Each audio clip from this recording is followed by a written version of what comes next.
I got called maybe a month or so ago to participate in this forum, and despite the work that I do at the Center for Constitutional Rights, which is we represent and coordinate the work on behalf of all of the Guantanamo detainees, including people now facing the death penalty at Guantanamo, Mohammed al-Qahtani. We represent people who were at CIA sites around the world. We represent people at Abu Ghraib, at Bagram.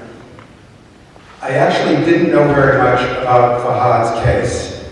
And I say that as almost an embarrassment, because here my office is deeply, deeply involved in really the defense of Muslims around the world right now against what I consider a major terrorist assault against what it means to be a Muslim in this world. And yet I didn't know about Fahad's case very much.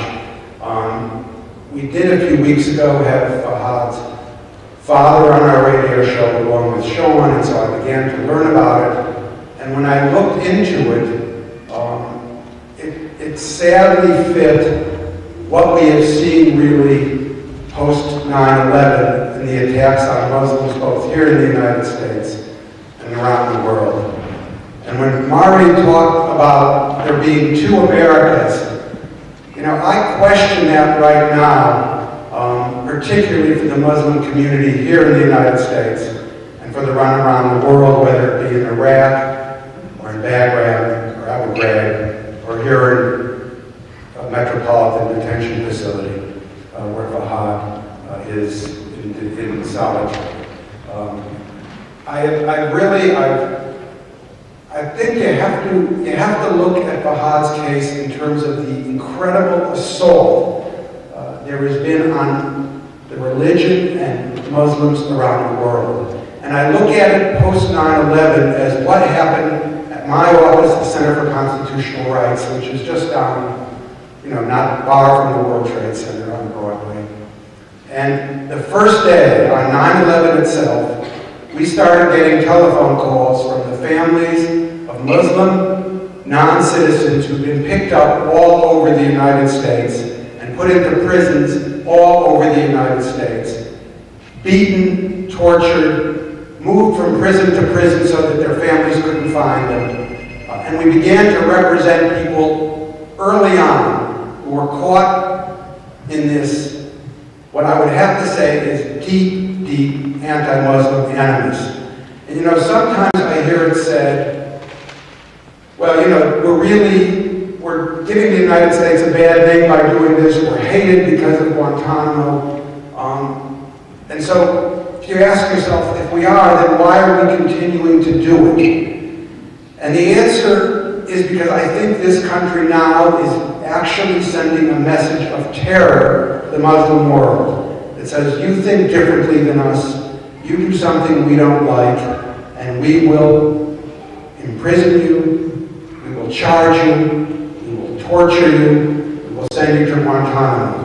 It's not so simple as simply close Guantanamo and get rid of a sword. Yeah, Guantanamo's out there, but look at Bagram will still be there, the secret CIA rendition sites will still be there. So if you put Fahad's case really in a context, first, of the arrest that took place right on the day of 9/11, of people who had done nothing, were simply non-citizens, most of them that were picked up were out of status, but had done nothing. And then you add on to that the next step, which was the FBI, I'm sure you all remember, said that we want to interview every Muslim young man in the United States from certain countries who's between the ages of, I think it was 18 and 35. And they tried to interview 8,000 young men from certain countries.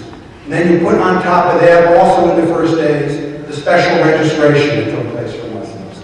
And you ask yourself, what's really going on here? Friends of mine wrote this book called Less Safe and Less Free. And they say those three categories of people, the people picked up on 9/11, the people interviewed by the FBI, and the people that were subject to special registration are 93,000 people. Among those 93,000 Muslims, not one was ever charged with an act of terrorism. Not one. So you put Fahad's case into that context, and then you put it into the context when the center not only started with those cases, but started with the Guantanamo cases. And when I heard Abu Yusuf talk about oppression, and not necessarily having to agree with the people you represent because they are people who are being oppressed in a system that is completely and utterly inhumane. I mean from detention to torture, to water torture, to electroshock. I can tell you histories of my clients from beginning to end where this has happened.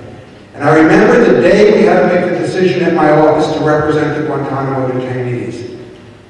And I went into law actually to represent people who wanted to make social change in the way I wanted to make it. And we said to ourselves, well, these are people who we may well have fundamental disagreements with around what their philosophy is, what they want to do in the world. But what's going on in the country right now is incredible oppression of the people at Guantanamo. Incredible oppression.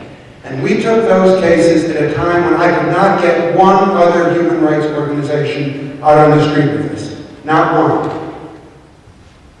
And of course it turned out that the people Rumsfeld called the worst of the worst, the people at Guantanamo, out of 900 and some people who were there originally, 600 or so we've already gotten released all over the world. Are they in prisons anywhere? Few, if any, are, because they were certainly not the worst of the worst. And I can tell you about our clients at Guantanamo. I'm telling you these stories because you have to put Fahad's case into this context. When you look at what the charges are against him, the so-called material support charge, when you look at how he's being treated, which we have to call really our downtown Guantanamo, which is where he is right now, you have to put it into the context of what is going on in this country around Muslims, around special registration, around the FBI, and around Guantanamo abroad. And I look at our cases, and I'm maybe you're familiar with the Tipton three young Muslim men from England. Ultimately, after being in Guantanamo under torture, they confessed to being in a training camp. And that they confessed having met Osama bin Laden. And of course, it was later proven completely false confessions because they were tortured and they thought things would go better for them. That's Guantanamo. Or next Friday, I'm appearing on a panel that is going to discuss the case of Murat Kurnaz. Murat Kurnaz is the Turkish German, 5 years in Guantanamo. His book, 5 Years in Guantanamo, The Tale of an Innocent Man, is 5 years of unrelenting torture from Kandahar to Bagram to Guantanamo. That's who we have in Guantanamo. Or we have the client we represent, Mohammed al-Khatami. He's been charged now with a conspiracy for 9/11. Publicly, his torture log has been released day by day, strapped to a chair, filling with intravenous liquid so he has to urinate on himself. This is what our country is doing to people. This is what is happening to our clients at Ratner. So you put Fahad into the context of what we are doing. And then you look at the cases that Sean has mentioned and others have mentioned of essentially fabricated cases against Muslims in this country.